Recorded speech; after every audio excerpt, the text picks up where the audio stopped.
My name is Marie. I'm 32 years old. My husband Todd is 34, and we have a 4-year-old daughter, Emily.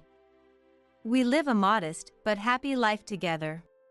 I work part-time in the mornings on weekdays, stocking shelves at a deli that sells ham and sausages.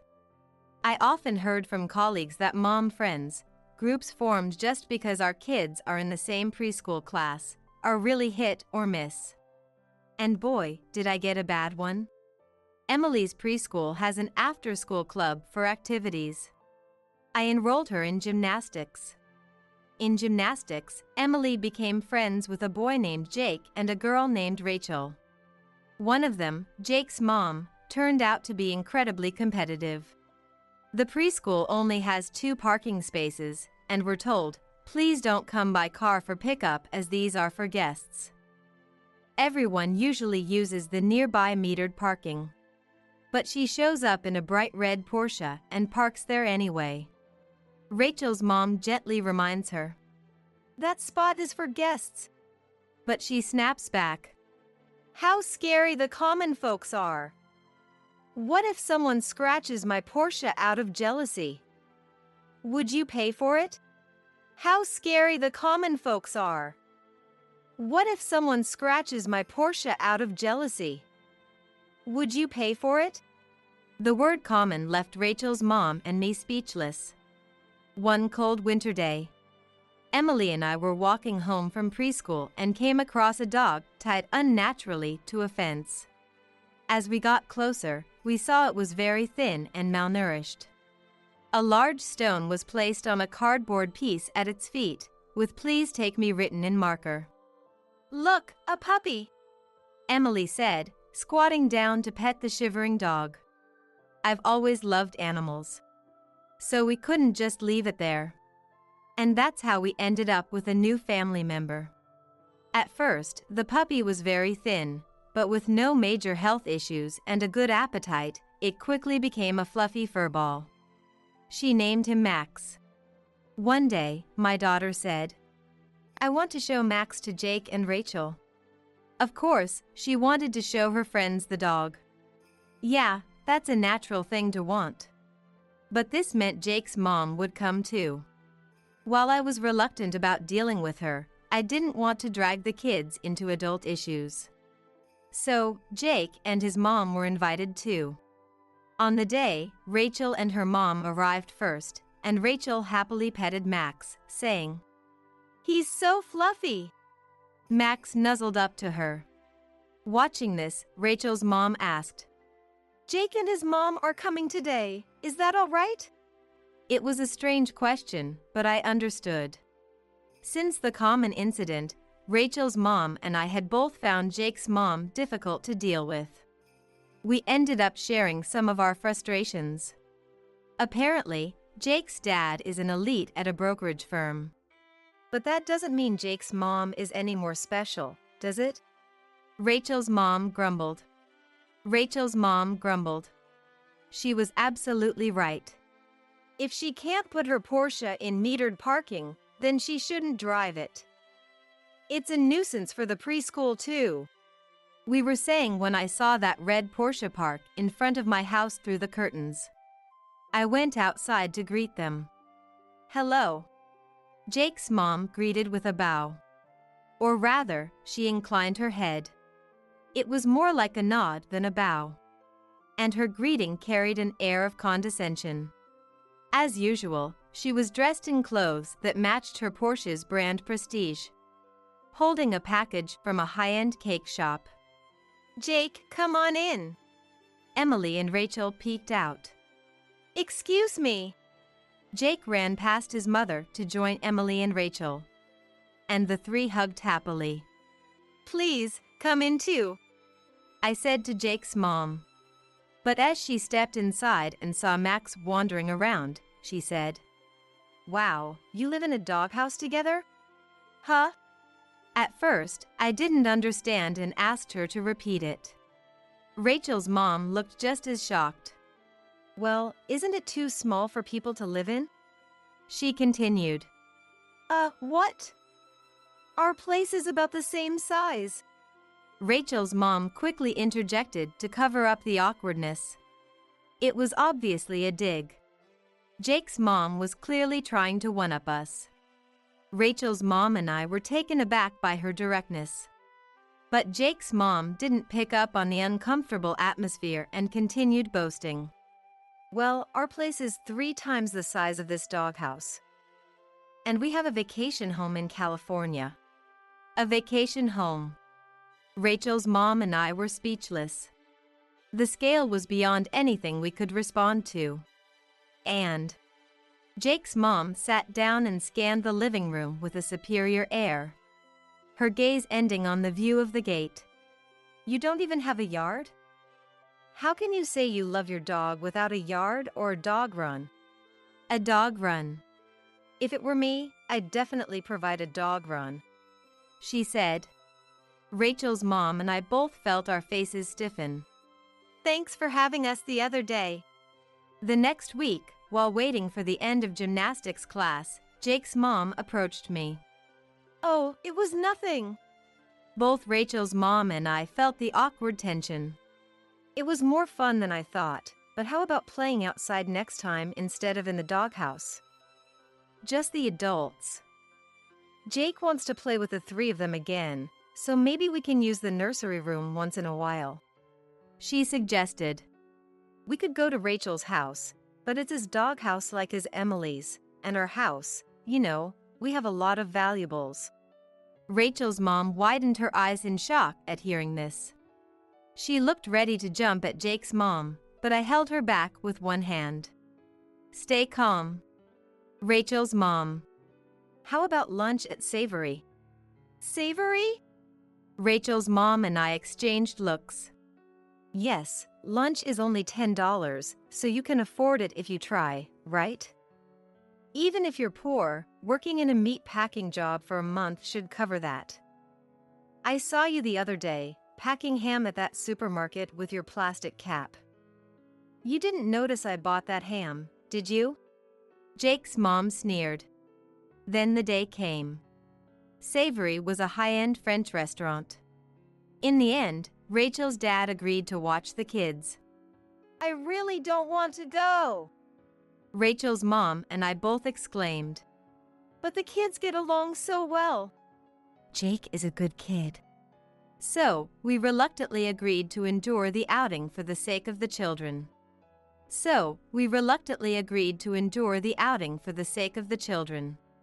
At this point, it felt like we were united in our determination to get through it together. And so, the 3 mom friends, only superficially close, went to a French restaurant that we commoners had never been to. The restaurant was indeed lovely, with birch trees planted in the garden, a beautiful contrast of white and green, and stylish napkin holders. Fresh flowers adorned the table.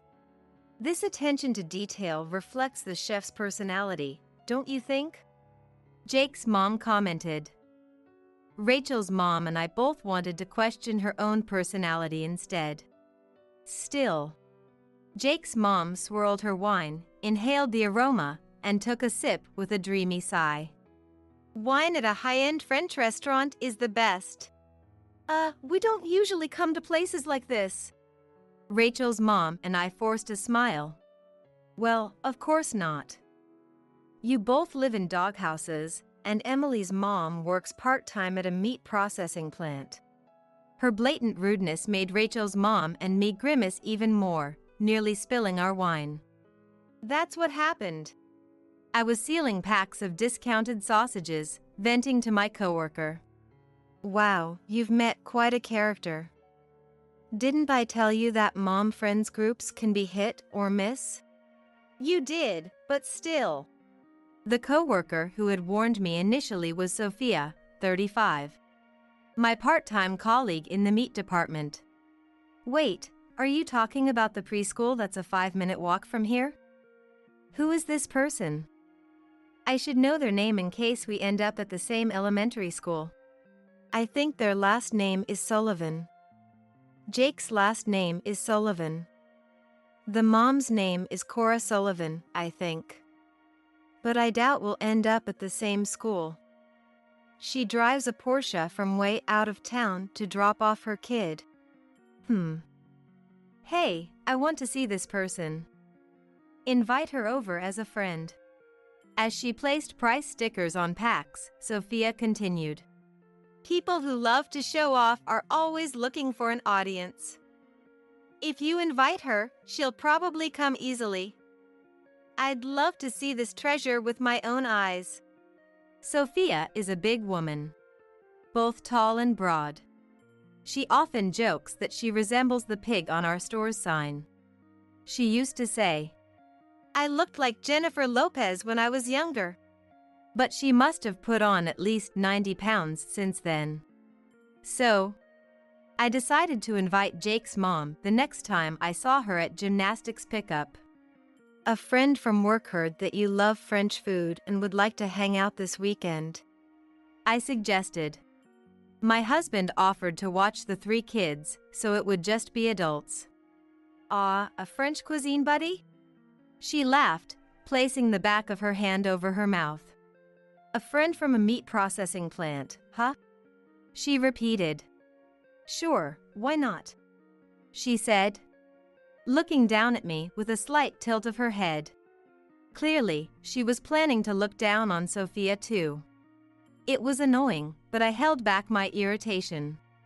When I told Sophia about the plan, she said, all right, let's meet at the park in front of the preschool this weekend. You and your friend can't drive, right?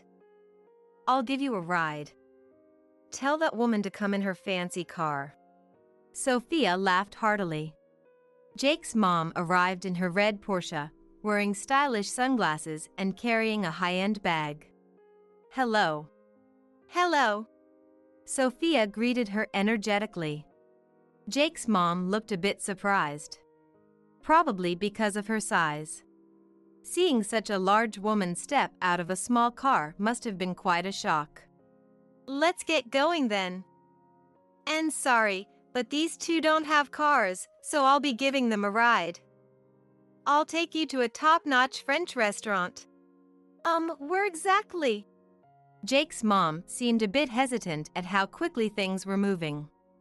Just follow me. I'll go first. Okay. Jake's mom, still looking a bit rattled, got back into her Porsche. Hold on tight, Sophia said. Rachel's mom and I were constantly yelling from the back seat. The restaurant was a 1-hour drive away. A long distance. And that's not all. The route included a mountain pass with many sharp curves. By the time we arrived at our destination, if you're going to brag about driving a Porsche, Sophia spoke up as Jake's mom, looking exhausted, got out of the car in the parking lot. Make sure you have the driving skills to back it up. The Porsche was covered in scratches. It seemed like the body had hit the roadside multiple times. I feel sick. It looked like she got carsick from her own driving. Rachel's mom whispered to me as we watched Jake's mom gagging by the roadside. She always acts all high and mighty, pretending to be a high-class lady. Look at her now, it's pathetic. And she was worried about getting scratches on her car. It didn't even make it into the metered parking, and now it's covered in scratches. I whispered back. Finally, after a treacherous 1-hour drive over the mountain pass, we arrived at the French restaurant. It's supposed to be a hidden gem, Sophia said. Hello, Sophia greeted. Aw, welcome. The server hurried to prepare our table. Sophia ordered the course for everyone. And I've heard you like to drink wine in places like this. Well, you drove today, but there's no way you can drive back with that poor driving. So, we're definitely using a ride service to get home, right? So, she ordered the wine from the sommelier waiting at the back. The sommelier brought the wine with a flourish. Jake's mom straightened up a bit. She exuded an air of, French cuisine is my domain, while these 3 poor folks are out of their element. I felt sick earlier, but the air here is fresh, and having wine in the afternoon really lifts my spirits," she said, back to her usual haughty self. She swirled the wine in her glass, savored the aroma, and took a deep sip. Sophia watched her swallow the wine and then asked, "How much do you think it is?" "Huh?" Jake's mom asked, confused. Sophia glanced at the sommelier. The wine label was covered with a white cloth. "Guess the price." "You love this stuff, right?" "What?" Jake's mom made a strange noise in surprise. "I've only seen this kind of thing on TV shows." I was also surprised by this turn of events. Well," Jake's mom stammered, clearly flustered, and Sophia sighed in exasperation. "Look, I'm not asking you to name the label. Just whether it's cheap or expensive. You should be able to tell that much if you're going to say things like the wine at high-end French restaurants is the best. So, it's a 50-50 guess. Take a shot." Jake's mom drained her glass, her face still pale. Then she spat out, It's pretty good, I guess. But this is a trick, isn't it? You're giving me cheap wine to make fun of me, thinking I can't tell the difference. It's just jealousy from poor people, isn't it?" Hearing this, Sophia gestured for the sommelier to remove the white cloth. The sommelier took off the cloth. "It's a Domaine Leroy Newt St. George AUX lots. From 1969. About $3,000. But before you say anything about not being a real high-class person because you got it wrong, what's with saying it's pretty good? Don't you notice the cassis aroma or the tannin like fallen leaves?" Sophia laughed, exasperated. People who act like they're high class but look down on others are usually like that. Sophia said, "Surely, you understand now." "Understand? What does she mean?" I wondered, but Jake's mom nodded, trembling. Then, haltingly, she spoke. "This woman, she's the daughter of the president of Prime Valley Ham." "What?" Rachel's mom and I both exclaimed in unison, as we hadn't known either. Sophia sighed and leaned back in her chair. "But being rich isn't all good, you know." I was taught to be someone who could be proud anywhere, learning violin, piano, and English conversation from a young age. Golf, too. And since we drive luxury cars, a driving instructor would come. I had to become knowledgeable about wine, too. But even if you do well in school or can play the violin, it doesn't mean anything. At school, you're just told, it must be nice to be rich. In elementary school, I was never called by my name. It was always the daughter of Prime Valley Ham. You can't just go around acting like you're some high-class person without knowing the struggles. We've worked hard to instill proper manners and education. Then, Sophia turned back to Jake's mom and addressed her again. "So, it's been a while, hasn't it, Cora?" "What?" Rachel's mom and I exclaimed in surprise. "You looked shocked when you first saw me." This woman was my classmate in elementary school. With a unique name like Cora, I knew it had to be her when we met. Sophia then told us about their troublesome elementary school days. In a slightly irritated tone. She was the one who always said, "It must be nice to be rich," about everything back then. "So now, tell me, how does it feel to be exposed as a fake high-class person?" As Sophia cornered Jake's mom, I couldn't help but wonder. But why would the daughter of such a big CEO be working part-time? It was a natural question. And Sophia seemed to read my mind. "My husband is probably going to be the next CEO. I could be a full-time housewife, but I want to buy gifts for my husband with my own money and buy sweets for my kids. Plus, there are things you can understand only by working alongside the employees." Sophia and I worked part-time at a Prime Valley ham store. By the way, Cora, I heard you told our classmates at the reunion that your husband is a pilot. But you're enjoying lunch wine with the money your pilot husband earned, driving a Porsche, and in the end, it's not money you earned yourself. The facade is peeling off, isn't it? Sophia added sharply. A pilot? Now it was my turn to be surprised. Jake's mom looked down quickly. Wait, wasn't Jake's dad an elite trading company employee? About that, Rachel's mom interjected. She told another mom friend he was a doctor. Unbelievable. I was astonished. Not only was the facade peeling off, but even the facade itself was a lie. Jake's mom, panicking, looked up and pointed through the glass at the Porsche. But the Porsche is real. Look. Oh, sure. And what do you mean by the Porsche is real? Sophia laughed. Then she urged Rachel's mom and me. Well, let's set aside this facade and enjoy our lunch.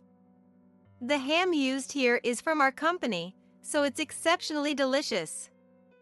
Enjoy! I looked at the delicate, shining dish with the pink ham in the center of my plate. The ham I work with. Yes.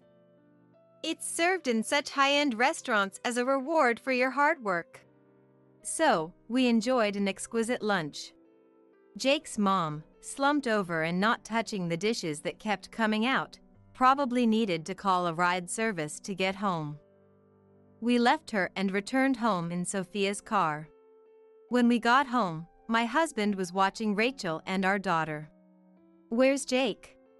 I asked. His dad came to pick him up, so he went home early. He replied.